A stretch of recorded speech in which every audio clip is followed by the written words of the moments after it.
தரிசனம், மோசே நீ எகிப்துக்கு திரும்பியும் போயிட்டு ஆலோட்டிகள் நிமித்தமாக என் ஜனங்கள் எடுக்கிற கூக்குரலை நான் கேட்கவே கேட்டேன். அவர்கள் எகிப்தியர் கையில் அகப்பட்டு அவர்களுக்கு சாப்பாடு இல்லாம தண்ணி இல்லாம சந்தோஷம் இல்லாம அவங்க இருக்கிறாங்க. அவங்களை விடுதலை ஆக்கணும், அதுக்காக நான் உன்னை அனுப்ப போறேன் அப்படின்னு சொல்லிட்டு ஒரு பெரிய திட்டத்தை ஆண்டவர் யாருக்கிட்ட கொடுக்கிறாரு? மோசே கிட்ட கொடுக்கிறாரு. லட்சக்கணக்கான ஜனங்களை நடத்தணும்னா அது பெரிய திட்டமா இல்லையா? பெரிய திட்டம் தானே. அந்த திட்டத்துக்குள்ள என்ன வருது? 10 வாதை வருது. 10 வாதை இஸ்ரவேல் ஜனங்களை அணுகாதபடிக்கு ஆண்டவர் என்ன பண்றாரு? பாதுகாக்கிறார். அங்கிருந்து எஸ்கேப் ஆகி வந்தா என்ன வருது? என்ன வந்துச்சு? செங்கடல் வந்துச்சு. என்ன கடல் வந்துச்சு? செங்கடல் வந்துச்சு. கடவுள் கிருபையில அந்த செங்கடல் முன்னாடியே நான் போய் நின்று போய் பார்த்துட்டு வந்தேன். நல்லா கவனிங்க, பயங்கரமான கடல், அது ஆழமான கடல். அந்த கடலையும் ஆண்டவர் வழிவிட்டு கொடுக்க வைக்கிற ஒரு திட்டம் அந்த திட்டத்துக்குள்ள இருக்குது. அதுக்கப்புறமா அவங்களுக்கு தண்ணி இல்லைன்றப்போ தண்ணிய கொடுக்கிற ஒரு இயற்கைக்கு அப்பாற்பட்ட விதமா அற்புதமா தண்ணியை கொடுக்கிறார். காத்து அனுப்பி என்ன பண்றாரு? கறி விருந்து கொடுக்கிறாரு அவங்களுக்கு. காத்து அப்படி அனுப்பணும்னா காடெல்லாம் வந்து என்ன பண்ணுது? அப்படியே விழுது. தொண்டை கிழியிற வரைக்கும் சாப்பிட்டாங்களாம். அல்லேலூயா. 10க்கு வானத்தின் மன்னாவை வேற கொடுத்தாரா. அப்படியே கொஞ்சம் டிராவல் பண்ணி போனா அவங்களுக்கு விரோதமா நிறைய பேர் எதிர்த்து வராங்க. அவங்களெல்லாம் சண்டை செய்யறதுக்கு ஆண்டவர் பலன் தந்து அவங்களுக்கு ஜெயத்தை கொடுத்து அதுக்கப்புறமா யோர்தான் வருது. ஒரு பெரிய பிளான ஆண்டவர் கொடுக்கிறதுக்காக தான் அந்த முச்செடி நடுவுல என்ன பண்றாரு? மோசேவுக்கு தரிசனமாகிறார். பெரிய திட்டமா இல்லையா? பெரிய பிளான் தானே. அப்போ பெரிய பிளானுக்கு கொஞ்சம் செலவு செஞ்சா தப்பு இல்லைல்ல. இப்போ அருமையான ஜான் ஐயா வந்து மீட்டிங் வந்து அவங்க தான் ஃபுல் செலவு பண்றாங்க. நல்லா கவனிங்க, இதுக்கு பிரயாசம் இருக்குமா இருக்காதா? இந்த பெரிய மீட்டிங் நடத்தணும் அப்படின்னா அவர் ஏதோ சர்ச்சில் இருந்து எல்லாத்தையும் எடுத்துன்னு வந்து போடுங்க அப்படின்னா போட்டிருப்பாரு. அவர் என்ன பண்ணியிருப்பாரு? காசு கொடுத்து செலவு பண்றாரா இல்லையா? ஒரு திட்டத்தை எக்ஸிக்யூட் பண்ணணும்னா ஏதாவது ஒண்ணு நம்ம கிட்ட இருந்து நஷ்டம் ஆகதான் செய்யும் இல்லையா? அப்போ நல்லா கவனிங்க, ஆண்டவர் பெரிய திட்டத்தை மோசே கையில கொடுக்க போறேன். ஒரே ஒரு முச்செடி தானே, எரிஞ்சுன்னு போட்டுன்னு விட்டாரா? ஹலோ, அவர் என்ன பண்றாரு? ஒரே ஒரு முச்செடி ஆனாலும் அந்த முச்செடி வெந்து போகாமல் பாதுகாக்கிறார். ஒரு ஆமென் சொல்ல மாட்டீங்களா? நான் சொல்றது உங்க மண்டைக்கு ஏறுதா இல்லையா?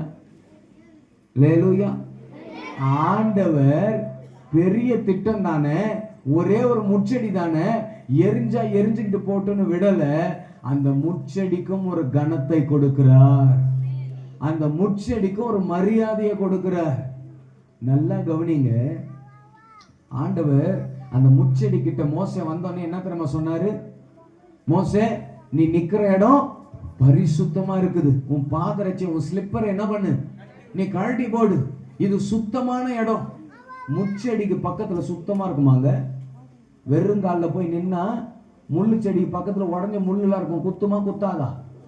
முள்ளுல குத்தி பின்ன வச்சு குத்தி எடுத்துருக்குறீங்களா? யாருன்னா நிறைய பேர் குத்தி இருக்கும் இல்லையா? கவனிங்க, ஆண்டவர் சொல்றாரு. மோசே ஒரு வேலை கேட்டிருக்கலாம், ஆண்டவர் முள்ளு செடி பக்கத்துல செருப்பு கழட்ட சொல்றீங்களே, உங்களுக்கு எங்கேயாவது எதனா இருக்குதான்னு கேட்பானா? ஆனா ஆண்டவர் சொல்றாரு, நீ நிக்கிற இடம் அது முச்செடி தான். அது கனவீனம் உள்ள முச்செடி தான். அதுக்கு மரியாதையே கிடையாது.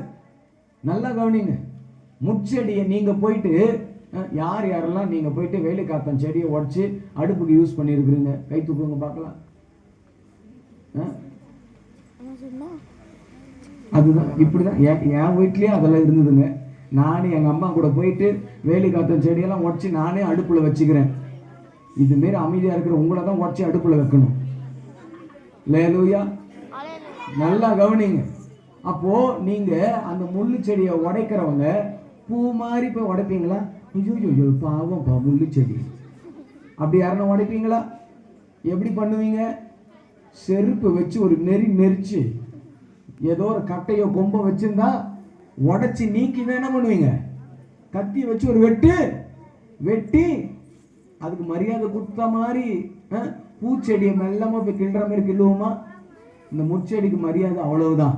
ஆனா அந்த முட்செடி கிட்ட மோசேவை கொண்டு வந்து நிறுத்தி, மோசேவையும், மோசே நீ நிக்கிற இடம் பரிசுத்தமானதுன்னு சொல்லி அந்த முட்செடிக்கு கனத்தை கொடுக்கிறவர் தான் ஆண்டவர். அல்லேலூயா. முட்செடி சிறுமையின் சூழல்ல இருந்தது. முட்செடி ரொம்ப எளிமையா இருந்தது. ஆனா பரலோக அக்கினி அதன் மேல வந்து இறங்கின உடனே, கடவுளுடைய கரம் அதன் மேல வந்து இறங்கின உடனே அந்த முட்செடி வேல்யூபிளா மாறுது. ஆண்டவர் யாருக்கு தெரியுமா சொல்றாரு? அவர் சிறியவனை புழுதியிலிருந்து எடுத்து எளியவனை குப்பையிலிருந்து உயர்த்துவார். அவருடைய பிள்ளைகளுக்கு யார் மேல அவருடைய கரம் வந்து இறங்குகிறதோ, யார் மேல அவருடைய ரட்சிப்பின் கரம் வந்து இறங்குகிறதோ, அவர்களுக்கு ஆண்டவர் அந்த பரலோக நன்மையை கொடுக்க அவர் உண்மையும் நீதியும் உடையவராய் இருக்கிறார். விசுவாசிக்கிறீங்களா? அல்லேலூயா. உங்க பக்கத்துல இருக்கவங்க கையை பிடிச்சு சொல்லுங்க, நீங்க ஒரு முட்செடியா இருக்கலாம். முட்செடி குத்துறா மாதிரி உங்க வீட்டுல இருக்கிற எல்லாரையும் குத்திக்கின்னு இருக்கலாம். உங்க சர்ச்சில் இருக்கிற